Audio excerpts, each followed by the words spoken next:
Então, continuando, abra a palavra de Deus no Evangelho de João, capítulo 1. Hoje vamos estudar sobre a vida de mais um apóstolo, de forma resumida. João, Evangelho de João, capítulo de número 1.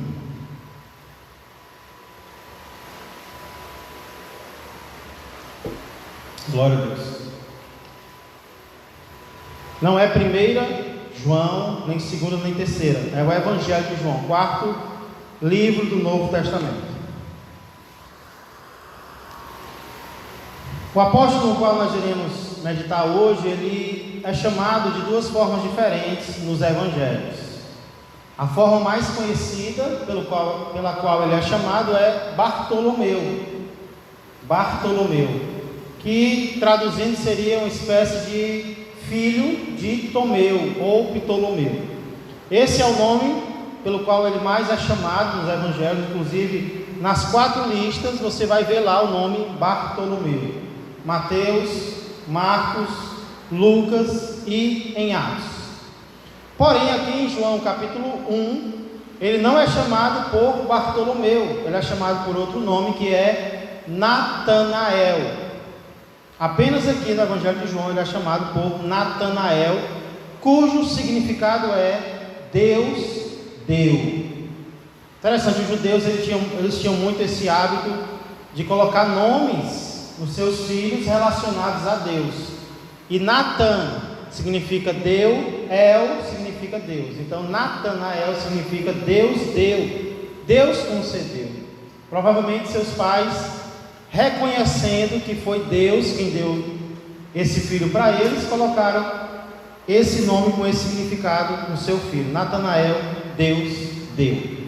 E aqui nesses versículos, nos quais nós iremos meditar, nós vamos encontrar pelo menos 5 informações importantes sobre Natanael. A primeira delas é o amigo de Natanael. O amigo de Natanael. Quantos amigos você tem? Eu não estou perguntando quantos conhecidos. Conhecidos nós temos muitos. Mas amigos mesmo, de verdade. O que esses amigos fizeram ou têm feito por você? O que o amigo de Natanael fez por ele, nós encontramos no verso 45. João 1 e 45, que diz assim: Filipe encontrou a Natanael e disse: achamos aquele de quem Moisés escreveu na lei e a quem se referiram os profetas, Jesus o Nazareno, filho de José. No passado nós vimos o que aconteceu com Filipe, que foi o 5º apóstolo que nós estudamos. O Senhor o encontrou, nós vimos isso. O Senhor encontrou Filipe. E aqui nós vemos o que foi que Filipe fez depois que ele foi encontrado por Jesus. Ele procurou compartilhar a palavra de Deus com o seu amigo Natanael. Irmãos, essa é uma das coisas que um amigo procura fazer com o outro. Um amigo procura compartilhar Jesus com o seu amigo. Como Jacques Everardo leu, procura abrir os olhos do seu amigo, em relação a assuntos seculares, em relação a pessoas, abre os olhos com essa pessoa, em relação a um perigo, uma viagem que não deve ser feita, uma decisão que não deve ser tomada. Mas acima de tudo, irmãos, o que um amigo verdadeiro, cristão, faz com outro que não é procurar levá-lo a Jesus. E foi isso que Filipe fez. Quando ele foi encontrado por Cristo, ele procurou logo compartilhar Jesus com o seu amigo. Como diz aqui, Filipe encontrou a Natanael e disse: achamos, no plural. Ele não diz eu achei, diz nós achamos aquele de quem Moisés escreveu na lei e a quem se referiram os profetas, Jesus o Nazareno, filho de José. Na minha mocidade teve um livro que me marcou muito. Eu li várias vezes esse livro na época do seminário. O título dele era Amizade a chave para a evangelização. E a tese desse autor, ele faz críticas à evangelização de longe, que às vezes nós precisamos fazer, né? Nós encontramos alguém, nós pregamos para esse alguém que nós nem conhecemos. Isso é necessário. Quando Deus mandar, nós temos que evangelizar, nós temos que pregar nas ruas, temos que dar oportunidade para as pessoas ouvirem. Mas a tese dele é que a melhor forma de evangelizar é de amigo para amigo. Por quê? Porque o amigo vai confiar. Você já conhece, você conhece as lutas dessa pessoa, você conhece o histórico, o passado dela. Então ele até diz que antes mesmo de evangelizar uma família, você deve se tornar amigo dessa família, né? Você deve ir à casa deles, eles devem ir à sua casa, e depois que a amizade já estiver feita, se eles não tiverem partido, né, aí você prega o evangelho para eles. E ele diz que esse é o evangelismo mais eficaz. Será que nós estamos seguindo o exemplo de Filipe neste exato momento da nossa vida? Será que nós estamos indo atrás dos nossos amigos? Será que nesse momento nós estamos orando pelos nossos amigos, tentando compartilhar a palavra com eles? Quando Deus nos chama, irmãos, claro que existe algo que nós não devemos fazer. Ele até fala muito sobre isso no livro. Nós não devemos imitar os nossos amigos. Nós não devemos ter neles um exemplo, porque agora nós somos cristãos. Mas nós não devemos também tornar-nos muito distantes deles, a ponto de não poder mais influenciá-los. E se nós percebermos, às vezes nós nos afastamos tanto de pessoas do passado, que nós não temos mais nem a oportunidade de falar de Deus para eles, né? Às vezes por erro nosso mesmo, nós que desprezamos essas pessoas, né? Nós nos convertemos e agora esquecemos dos nossos amigos. Não, Filipe não fez isso. Filipe foi lá, Filipe tentou. Olha, nós achamos o Messias, nós achamos o Mestre, nós achamos o Salvador. E é algo que nós devemos procurar fazer também, né? Que bom que Filipes nos procuraram. Que bom que Filipes falaram de Jesus para nós, né? Amigos nossos oraram por nós, nos evangelizaram, nos procuraram. E que sejamos Filipe para os outros, né? Que sejamos André, que procura os seus parentes, que sejamos Filipe, que procurou os seus amigos. Então essa é a primeira informação que nós temos sobre Natanael. O amigo dele, Filipe, o procurou e falou de Jesus. É nesse momento que nós vemos outro ponto importante da vida de Natanael, que foi o seu preconceito. Preconceito. O dicionário define preconceito como uma ideia ou opinião antecipada, preconcebida, sem o conhecimento, análise ou reflexão sobre o assunto, sendo sinônimo de pré-juízo. É você fazer um juízo sobre alguém antecipadamente, apressadamente. Só olhou, você já escaneou a pessoa todinha, né? Você já julgou, você já disse se presta ou se não presta, só de olhar para a pessoa. É um pré-juízo, não no sentido de prejuízo financeiro, mas um juízo antecipado, pré-noção, pré-julgamento. Preconceito é uma atitude de intolerância e discriminação relativamente a algo ou alguém. É uma ideia formada a partir de superstições, muitas vezes superstições, e crendices, sendo sinônimo de crendice, superstição ou cisma. Sejamos sinceros, preconceito é algo que nós odiamos sofrer. É ou não é? Se nós soubermos que alguém nos julgou sem nos conhecer, mas fulano nem me procurou, nem me conhece, disse isso de mim, dá uma raiva, né? Como é que pode, rapaz?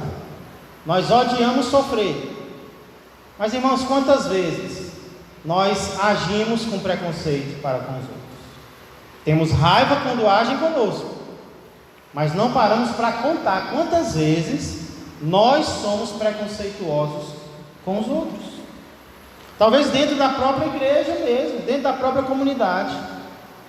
Vemos alguém entrando e já vamos logo julgando a pessoa. Alguém senta do nosso lado, né? Ou alguém faz algo no altar.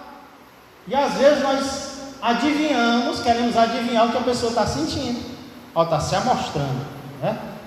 Tenho certeza que está se amostrando. Nós julgamos até o coração dos outros. Foi o que Filipe fez. E não foi em relação a qualquer pessoa, não. Foi em relação a Jesus. Olha o verso 46. Perguntou-lhe Natanael. Lembra, Filipe vem para ele, falando de Jesus, o Nazareno. Ou seja, encontramos Jesus de Nazaré. Aí perguntou-lhe Natanael: de Nazaré pode sair alguma coisa boa? Olha o preconceito de Filipe em relação à cidade de Nazaré. Respondeu-lhe Filipe: vem e vê. Não vou debater com você não, venha, veja com seus próprios olhos. Mas aqui eu quero chamar a atenção para o preconceito de Filipe em relação a Jesus, pelo local de onde ele era conhecido. Antes da gente ver por que Natanael disse o que ele disse, irmãos, eu acho importante a gente relembrar por que Jesus se chamava o Nazareno. Onde foi que Jesus nasceu? Pergunta de gincana. Jesus nasceu em? Olha. Vamos lá para Mateus capítulo 2, rapidinho, certo? Mateus capítulo 2. É algo muito importante, inclusive confundiu as autoridades de Israel. Mateus, primeiro livro do Novo Testamento, capítulo 2. O versículo 1 mostra onde Jesus realmente nasceu. Mateus 2 e 1. Tendo Jesus nascido em Belém, não do Pará, né, mas da Judéia, em dias do rei Herodes, eis que vieram uns magos do Oriente a Jerusalém. Pastor, qual a distância entre Belém e Jerusalém, a capital? Belém não era a capital de Israel, mas não ficava muito longe. A distância entre Belém e Jerusalém era de apenas 10 quilômetros. É mais ou menos como de Pajuçara para Pavuna. Não é algo distante, né? São 10 quilômetros, dá para ir até a pé se quiser, como era o caso aqui, as pessoas andavam a pé. Pastor, então por que Jesus não era chamado de Jesus o Belemita, né? Jesus de Belém, ele não nasceu lá? Versos 19 a 23. Lembra que Herodes queria matar Jesus? Por causa disso, a família de Jesus foi para o Egito. Depois que Herodes morreu, Deus manda voltar. Versos 19 a 23 de Mateus 2. Tendo Herodes morrido, eis que um anjo do Senhor apareceu em sonho a José no Egito e disse-lhe: dispõe-te, toma o menino e sua mãe e vai para a terra de Israel, porque já morreram os que atentavam contra a vida do menino, né? Quem atenta contra a vida de Jesus, destino é a morte. Dispôs-se ele, tomou o menino e sua mãe e regressou para a terra de Israel. Tendo porém ouvido, ele deveria ter voltado para Belém, né? Tendo porém ouvido que Arquelau reinava na Judeia, em lugar de seu pai Herodes, temeu ir para lá, e por divina advertência, prevenido em sonho, retirou-se para as regiões da Galileia. Então ele não foi para a Judeia, ele foi para a Galileia, que era uma região tida como uma região pobre, região da Galileia. E foi habitar não em uma importante cidade da Galileia, mas numa cidade chamada qual? Nazaré. para que se cumprisse o que fora dito por intermédio dos profetas: ele será chamado Nazareno. Nasceu em Belém, foi para o Egito. Quando volta, não vai para Belém, vai para Galiléia. E na Galiléia ele fica em qual cidade? Cidade de Nazaré. Por isso ele passou a se chamar Jesus o Nazareno. Não porque ele nasceu em Nazaré, mas porque ele cresceu em Nazaré. Qual a distância entre Nazaré e Jerusalém?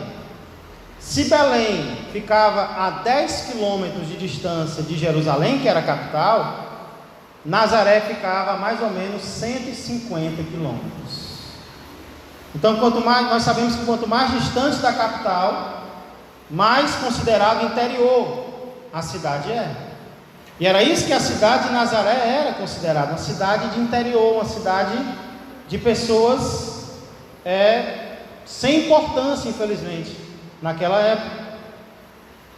Na verdade, a própria região da Galiléia, onde Nazaré estava, era considerada uma região de pessoas ignorantes. Alguém lê para mim? 7:52, não é a hora, viu? João 7:52.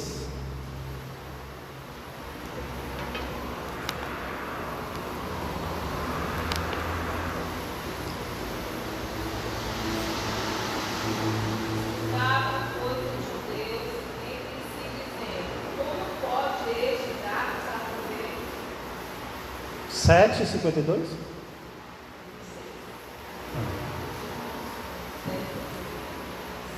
Responderam eles: dá-se ao caso que também tu és da Galiléia, examina e verás que da Galiléia não se levanta profeta. Olha aí, as autoridades de Israel, quando Nicodemos vem defender Jesus, aí eles dizem: e tu é da Galiléia também, é? Examina aí, investiga aí, tu vai ver que da Galiléia não sai coisa boa não. Não sai profeta de lá não. Então a própria região da Galiléia era tida como uma região ruim. E os próprios galileus, eles menosprezavam a cidade de Nazaré, que era uma cidade deles. Até algum tempo atrás, aqui na nossa região, era mais ou menos como se o pajussarense reclamasse do pessoal do Bandeirante, né? Até algum tempo atrás, o pessoal do Bandeirante era tido como um bairro muito carente, muito pobre. Dizem que os gatos lá andavam de turma por causa dos ratos que eram tão grandes, né? Então tinha muita piada sobre o pessoal do Bandeirante, feita pelos pajussalenses. Então Filipe ou Natanael era de Caná da Galiléia, que não era uma cidade lá muita coisa, mas ele manga de quem é de Nazaré. Porque para quem era de Caná, Nazaré era ainda pior, né? Pajuçara não é lá essas coisas não, mas o pajussarense ainda mangava do pessoal do Bandeirante. Então, isso nos faz entender, irmãos, isso explica a pergunta de Natanael. Natanael, que era de Caná da Galiléia, pergunta para Filipe: de Nazaré da Galiléia pode sair alguma coisa que preste? Pode sair alguma coisa boa? Isso explica, mas não justifica, irmãos. Nós não temos o direito de julgar ninguém por causa do local de onde ele vem. Inclusive, Natanael não pergunta se de Nazaré poderia vir o Messias. Ele poderia ter perguntado: mas Filipe, de Nazaré o Messias? Não está na Bíblia não isso aí. Mas o que ele pergunta é ainda pior: de Nazaré sai algo que preste? Olha o preconceito, né, de Natanael em relação a Nazaré. Voltando lá para João 1:46, como foi que Filipe reagiu?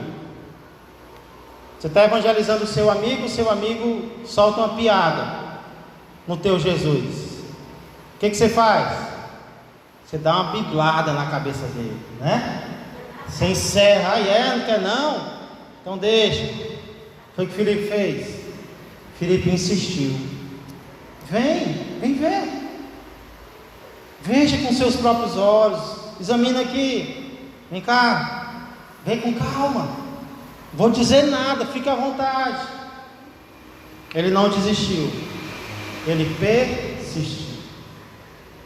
Para que uma alma se entregue a Jesus, alguém precisa persistir, alguém precisa insistir, mesmo que os outros desistam.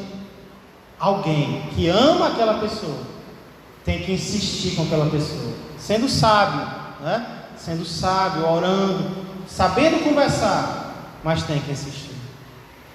Talvez o que Deus está dizendo para alguns aqui persista, insista, não desista em relação a alguém. Continue falando, continue orando. Terceiro lugar, nós vemos aqui a sinceridade de Natanael. Verso 47. Jesus viu Natanael aproximar-se e disse a seu respeito: eis um verdadeiro israelita, em quem não há dolo. Irmãos, quanto mais eu estudo a vida de Jesus, mais impressionado eu fico. Jesus sabia o que Natanael tinha acabado de dizer sobre ele? Sim ou não? Jesus sabia o preconceito de Natanael? Jesus sabia o que Natanael tinha acabado de dizer, que de Nazaré não sai nada que preste? Foi a primeira coisa que Jesus disse para Natanael, faz para Natanael? Um elogio. Jesus poderia ter criticado, poderia ter rebatido. Falando mal de mim? Primeira coisa que ele faz, está aí? Um israelita de verdade, em quem há sinceridade. Irmãos, Jesus não só pregou sobre pagar o mal com o bem, não. Jesus praticou. Jesus fez isso muitas e muitas vezes. E nós também temos a oportunidade de fazer. Quando sabemos que alguém está falando mal de nós, muitas vezes injustamente, nós temos a oportunidade de enxergar algo de bom nessa pessoa, dizer: olha aí, queria dizer que você é bom nisso, você tem essa qualidade, essa característica. Parece algo estranho, né, irmãos? Para a nossa carne não quer fazer isso, mas foi o que Jesus nos ensinou. Provérbios diz que a resposta dura suscita a ira, mas a palavra branda, ela apazigua. Muitas vezes alguém te xinga só esperando você xingar de volta. Aí você dá uma palavra branda, né? Você diz: não, tudo bem, fui eu que errei, você está certo. Ou então, parabéns pela sua atitude. Isso vai ganhar aquela pessoa ao invés de perder. O que especificamente Jesus elogiou em Natanael? Jesus não foi demagogo, né? Jesus não elogiava ninguém só para agradar a pessoa, não. É porque só se ele visse algo realmente elogiava. O que foi que ele elogiou em Natanael? Ele o chamou de um verdadeiro israelita em quem não havia dolo. Que elogio, irmãos! Que elogio Jesus faz aqui. O apóstolo Paulo vai nos ensinar lá em Romanos que havia verdadeiros israelitas e falsos israelitas. Não é porque alguém era israelita de carne que ele era israelita de coração. Por exemplo, alguém lê para mim Romanos 2, 28 e 29, e outra pessoa lê Romanos 9, 6 e 7.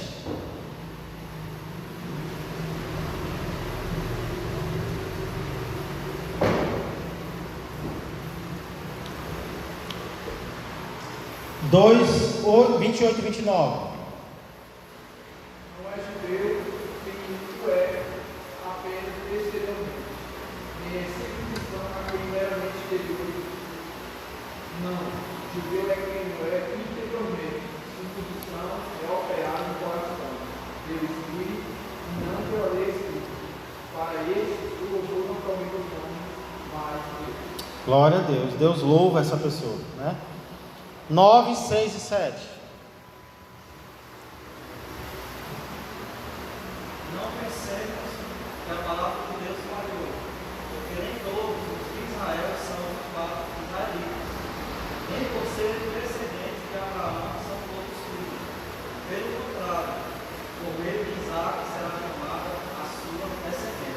Então esses dois textos deixam bem claro que nem todo israelita é israelita. Parece contradição, mas o que Paulo está dizendo é que nem todo aquele que nasceu israelita é israelita de carne, é israelita de coração. Porque para ser de coração tem que ser que nem Natanael, tem que ser verdadeiro, em quem não há dolo. O que significa dolo?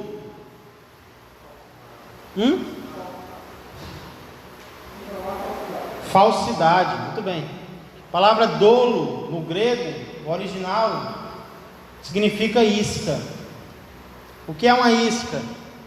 É aquilo que parece uma coisa boa, mas não é, né? Então, o que Paulo estava dizendo em Romanos é que muitos israelitas eram falsos, eram hipócritas, eram verdadeiras enganações. Se olhava, você achava algo excelente, cumpridor da lei, mas por dentro eles eram falsos.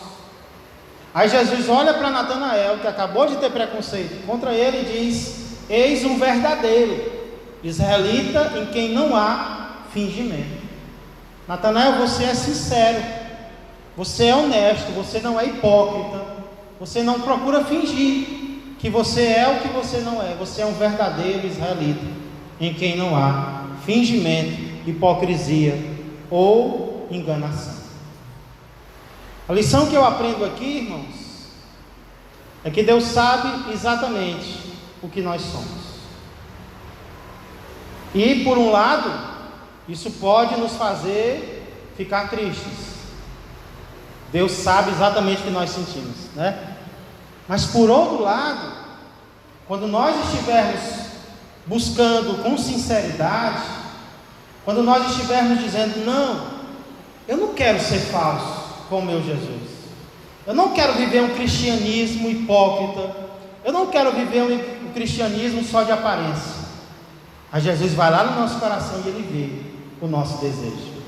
Ele vai lá no nosso coração e diz: eu sei o que você realmente está buscando, eu sei o que você realmente está querendo, que você quer ser diferente, que você quer ser verdadeiro. Eu enxergo isso e eu queria te elogiar por causa disso. Vale a pena, irmãos, vivermos um cristianismo verdadeiro. Vale a pena tentarmos viver um cristianismo sincero, porque as pessoas podem até não ver, podem até não julgar, mas Deus conhece o nosso coração. Então ele elogiou Natanael por causa disso, e isso levou Natanael à conversão. Esse é o nosso quarto ponto, a conversão de Natanael. Versos 48 e 49. Perguntou-lhe Natanael: de onde me conhece? Olha a sinceridade dele, né? Me conhece de onde? Respondeu-lhe Jesus: antes de Filipe te chamar, eu te vi quando estavas debaixo da figueira. Então exclamou, gritou Natanael: mestre, tu és o Filho de Deus, tu és o Rei de Israel. Primeira reação de Natanael, quando Jesus o elogiou, foi: vem cá, tu me conheces de onde? Natanael ficou surpreso. Tu me conheces? Ele ficou surpreso porque Jesus sabia algo em relação ao mais profundo do seu ser, algo que ele estava procurando ser, sentir, fazer. E ele descobriu que aquela não era a única coisa que Jesus sabia sobre ele. Quando ele pergunta de onde me conhece, Jesus responde: antes de Filipe ir te chamar, eu te vi debaixo da figueira. Que momento foi esse que Jesus viu e que figueira era essa? Não pergunte que eu não sei. Mas Natanael sabia. Quando Jesus falou, algo bateu com a realidade do seu coração. Não sei que figueira era essa, mas ele estava realmente debaixo de uma figueira. Nem o que ele estava fazendo, não tem como a gente saber. Tem quem especule, que diz que ele estava meditando na palavra, mas eu não vou além do que o texto diz. É arriscado você ir além do que o texto diz. Mas alguns dizem que usavam figueira para meditar debaixo, meditar na palavra. Alguns dizem até que ele tinha uma figueira do lado da casa dele. Eu não sei, eu não estava lá. O que eu sei é que Jesus estava. E isso mostrou para Filipe, para Natanael, estou confundindo eles dois, porque eles são muito próximos. Mostrou para Natanael quem de fato Jesus era. E o resultado disso foi a conversão dele a Jesus. Quando diz ele exclamou, significa que ele gritou.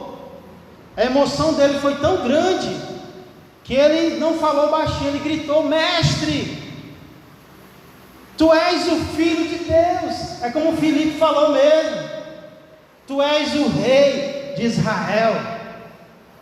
Irmãos, 3 títulos aqui que não se dava a qualquer um. De uma hora para outra, Natanael se transforma de preconceituoso a discípulo. Mestre significa, a partir de hoje, tu és o meu professor e eu sou o teu aluno. Tu és o Filho de Deus, ele não diz um, ele diz o Filho de Deus. O próprio Deus enviou o seu Filho, eu sei que é o Senhor. E tu és o Rei de Israel, o Rei prometido no Antigo Testamento, que Filipe falou agora, é o Senhor. Natanael muda de ideia completamente a respeito de Jesus. E eu tenho certeza que ele não foi o único, né? Felizmente nós também mudamos de ideia a respeito de Jesus. Ou será que a gente já nasceu amando Jesus? Quem aqui já jogou pedra em crente, né? Quem aqui já disse: eu nunca vou ser crente na minha vida, e hoje está aqui, né? A Maria, minha mãe. Houve um momento da minha vida em que eu...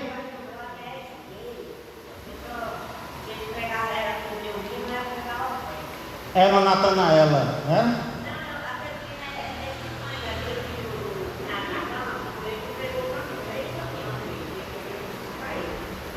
A senhora me contou essa história mesmo.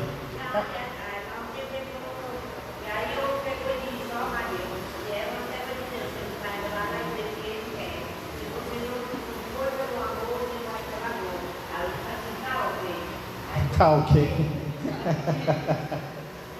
Tá onde hoje, Maria? Domingo de manhã. Glória a Deus. Uma preconceituosa que julgava os crentes, hoje é uma, né? Como praticamente todos nós, né?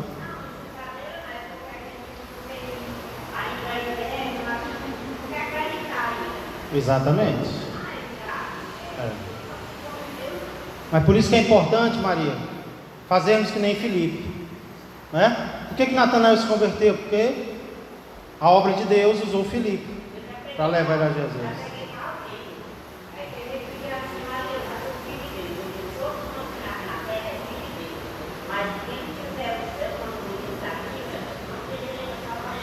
Todos nós somos criaturas de Deus, nós podemos ir para o céu se aceitarmos Jesus, né? Glória a Deus. Para a gente encerrar, irmãos, futuro de Filipe, ou de Natanael. O futuro de Natanael. Já vimos o amigo de Natanael, que era Filipe, que levou ele a Jesus. O preconceito dele, pelo fato de Jesus ser chamado de Nazareno.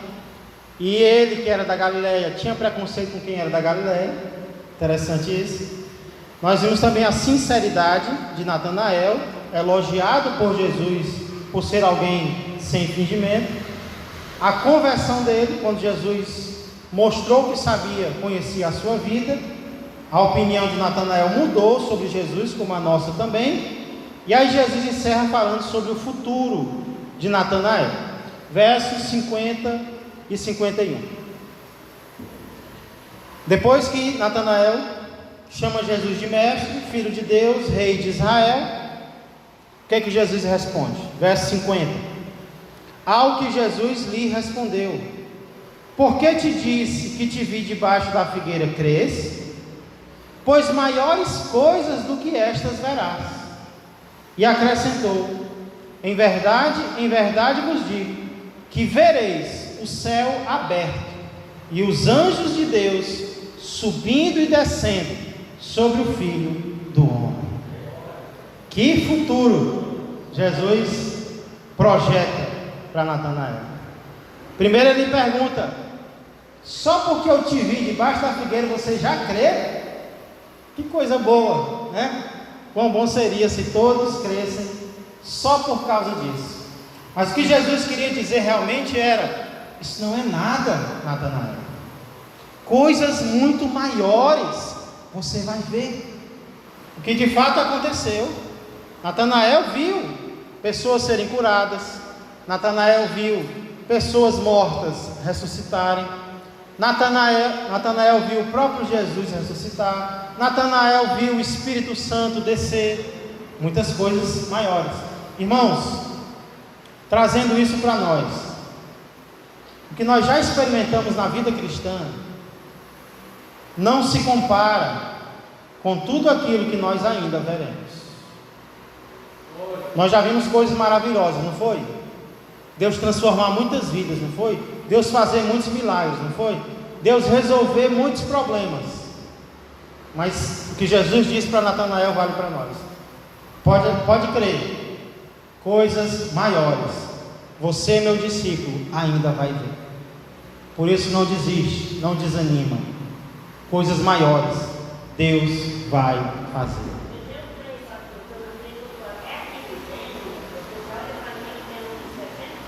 (73) 63, ó.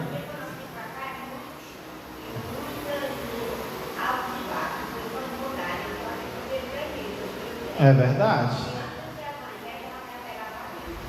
E tem coisas maiores para acontecer, né, Maria? Se não acontecer aqui, vai acontecer lá.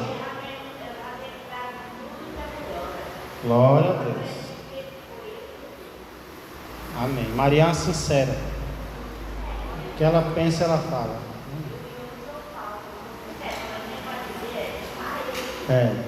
Só tem que orar antes, né, Maria? Para preparar a pessoa, né? Glória a Deus. Irmão, Jesus se refere aqui a Natanael vendo o céu aberto e os anjos de Deus subindo e descendo sobre o Filho do Homem. Jesus aqui provavelmente faz referência ao episódio do Antigo Testamento. Quem lembra que episódio é esse? Jacó estava fugindo do seu irmão, ele dorme ao relento, coloca uma pedra como travesseiro, e aí ele tem um sonho. Nesse sonho ele vê uma escada que chega até o céu e os anjos de Deus subindo e descendo. Tem até um louvor, né? Uma música sobre os anjos subindo e descendo. Aí Jesus, provavelmente se referindo a esse episódio, ele compara Natanael a Israel, mas ele diz claramente que a escada é ele. Notou isso? Você vai ver anjos subindo e descendo sobre o Filho do Homem. Jesus é a escada que nos leva ao céu. Jesus é a escada que envia anjos para a terra e que traz anjos da terra para o céu com mensagens, né? Com missões. Irmão, Jesus é a escada. Glória a Deus.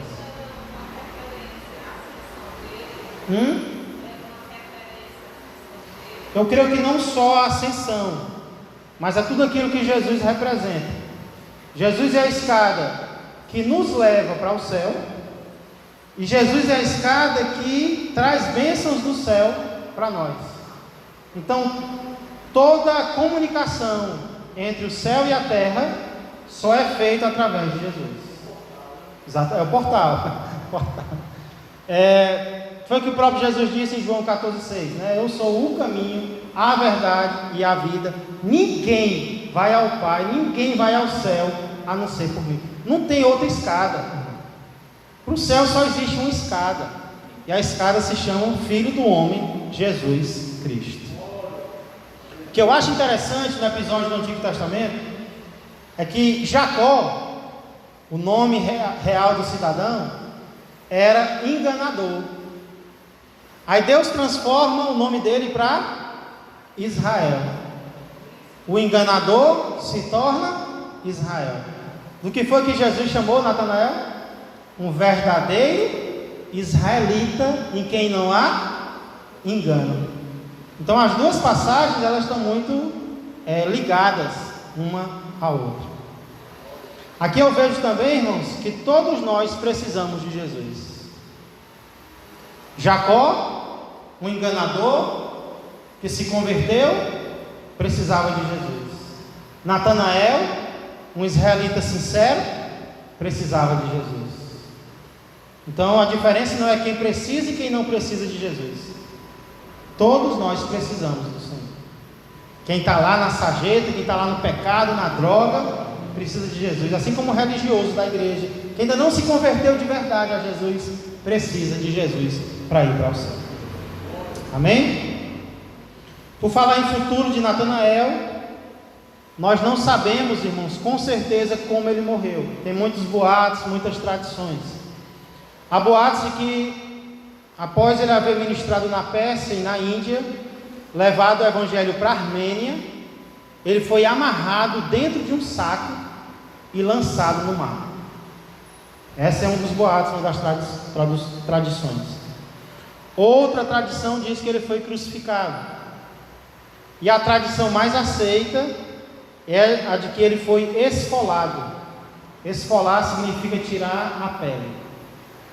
Toda a pele dele foi tirada antes dele morrer. Em Albanópolis, atual Derbent, na província russa de Daguestão, junto ao Cáucaso, a mando do governador daquela região. Inclusive na Capela Sistina, onde tem lá as pinturas dos apóstolos, Natanael é pintado segurando a própria pele na mão esquerda e na outra um alfange. Um alfange é uma pequena foice que é usada na agricultura para partir e cortar alguns produtos. Então na Capela Sistina, Natanael foi pintado assim: um pedaço da sua pele na mão esquerda e uma pequena foice na sua mão direita. Com certeza nós não sabemos como Natanael morreu, mas com certeza Jesus sabe. Na verdade, Jesus não sabe apenas como Natanael morreu. Jesus sabe todas as coisas, inclusive em relação a nós. Jesus sabe o que nós sentimos. Jesus sabe o que nós fazemos. Sabe o que isso deve gerar em nós? O desejo de fazer como Natanael, de confiar a nossa vida a Ele e de procurar viver na presença dEle. Que Ele seja o nosso mestre e nós os seus discípulos. Vamos orar. Pai amado, Pai querido, como a Tua palavra é maravilhosa, Senhor. Como a Tua palavra nos confronta e também nos conforta. Senhor, aqueles que estão procurando viver em sinceridade, mesmo que muitas vezes sendo ignorantes a respeito das coisas do Senhor, o Senhor vê e o Senhor nos converte. Pai, que tenhamos esse desejo, como do coração de Natanael, de procurarmos viver em sinceridade para com o Senhor, de procurarmos dentro de nós áreas em que não estamos sendo honestos e nos arrependermos disso aos pés do Senhor e dizermos que não queremos ser como todos os outros. Nós queremos ser como alguém que é elogiado por Ti. O que nos importa, Senhor, não é agradar aos homens. O que nos importa é agradar aquele que conhece o nosso coração. Faz assim com cada um de nós, Pai. Nos motiva mais e mais nesta manhã a sermos como Filipe, a insistirmos na vida de alguém, a continuarmos falando, orando e buscando, a sermos uma bênção na vida dos outros. E que vivamos a nossa vida sabendo que o Senhor conhece tudo a nosso respeito e preparou coisas ainda maiores para nós. Por isso vamos permanecer em Teus caminhos, com a força que o Senhor nos dá e para a glória do Senhor, a qual o Senhor merece. É o que eu peço e agradeço, em nome de Jesus Cristo. Amém e amém. Glória a Deus. Vamos ficar de pé.